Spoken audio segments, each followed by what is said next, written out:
Friends and welcome back to your channel study with Nidhi. जैसा कि आप जानते हैं पीएससी का सिलेबस चेंज हो गया है, एमपी पीएससी का। तो जैसा कि सिलेबस में जानते हैं कि अब जो अति लघु उत्तरीय, लघु उत्तरीय और दीर्घ उत्तरीय प्रश्न हैं वो 2, 7 और 10 नंबर के हैं। तो इसी श्रृंखला में मैं आपकी तैयारी को बेहतर कराने के लिए कुछ शॉर्ट्स लेकर आई हूँ, जिससे आपकी तैयारी बेहतर हो जाएगी। ये प्री कम मेंस है। ऐसे ही और वीडियोस के लिए आप चैनल को लाइक और सब्सक्राइब कर लीजिए। तो सबसे पहला हमारा टॉपिक हम यूनिट 1 से लेते हैं, प्रीलिम्स में भारत का इतिहास। ठीक है, जहाँ पर पहला आपका है संकल्पना एवं विचार। तो जो संकल्पना एवं विचार जो फर्स्ट टॉपिक है, उसी में है हमारा वेद उपनिषद। ठीक है, तो उसी में हम भारतीय इतिहास, जो प्राचीन भारतीय ज्ञान परंपरा है, उसी को टॉपिक को लेते हैं हम। तो पहला टॉपिक है आज का हमारा प्राचीन भारतीय इतिहास, और ये आपको मेंस में भी फायदा देगा, क्योंकि मेंस में भी हमारा भारतीय इतिहास दिया है, जिसमें भारत का सांस्कृतिक इतिहास के बारे में। अब सांस्कृतिक इतिहास जो है वो इन्हीं से जुड़ा हुआ है, वेद पुराणों से ही। तो पहला हम आज का देखते हैं कि किस तरह से इसे करना है।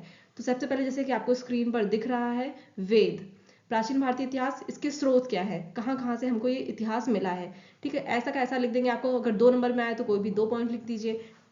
अगर 10 नंबर में आता है ना, तो ये फुल लिख दीजिए। आप पूरा का पूरा जैसा बना हुआ है स्ट्रक्चर ऐसा ही ऐसा है। और अगर 7 नंबर में आता है तो इसमें से आप कोई भी 7 से 8 पॉइंट लिख सकते हैं। तो चलिए स्टार्ट करते हैं। प्राचीन भारतीय इतिहास के स्रोत। फर्स्ट, जैसे वेद, 4 प्रकार के वेद हैं: ऋग्वेद, यजुर्वेद, सामवेद, अथर्ववेद। इनका क्रम सही होना चाहिए। आप इसे कई बार लिख लिख के प्रैक्टिस करेंगे तो वो आपका आ जाएगा। उपवेद, ऋग्वेद का उपवेद है आयुर्वेद, यजुर्वेद का धनुर्वेद, सामवेद का उपवेद गंधर्व वेद, अथर्ववेद का उपवेद शिल्प और स्थापत्य वेद। रचनाकार आयुर्वेद के धन्वंतरी, विश्वामित्र धनुर्वेद के, भरत मुनि गंधर्व वेद के और विश्वकर्मा शिल्प या स्थापत्य वेद के रचनाकार है। 6 वेदांग हैं। ठीक है, वेदांग क्या है? वेदों को पढ़ने के लिए, वेदों का अध्ययन करने के लिए हमने 6 वेदांग बनाए हैं। तो क्या है? 6 है: शिक्षा, ज्योतिष, कल्प, व्याकरण, निरुक्त और छंद।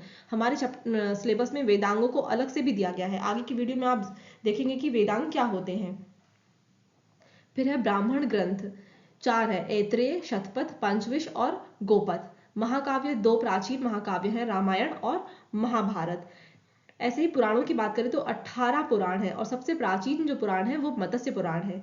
बौद्ध ग्रंथ की बात करें तो त्रिपिटक, कथावस्तु, दीपवंश, महावंश, ललिता विस्तार, दिव्यावदान, ये हमारे बौद्ध ग्रंथ हैं। जैन धर्म के ग्रंथों की बात की जाए तो परिशिष्ट पर्वन, भद्रबाहु चरित, आचारांग सूत्र और भगवती सूत्र है। और ऐसे ही उपनिषद 108। तो ये सभी स्रोत हैं जहां से हमें प्राचीन भारतीय इतिहास की जानकारी मिलती है। होपफुली आपको वीडियो पसंद आया होगा। अगली वीडियो के साथ फिर मिलते हैं।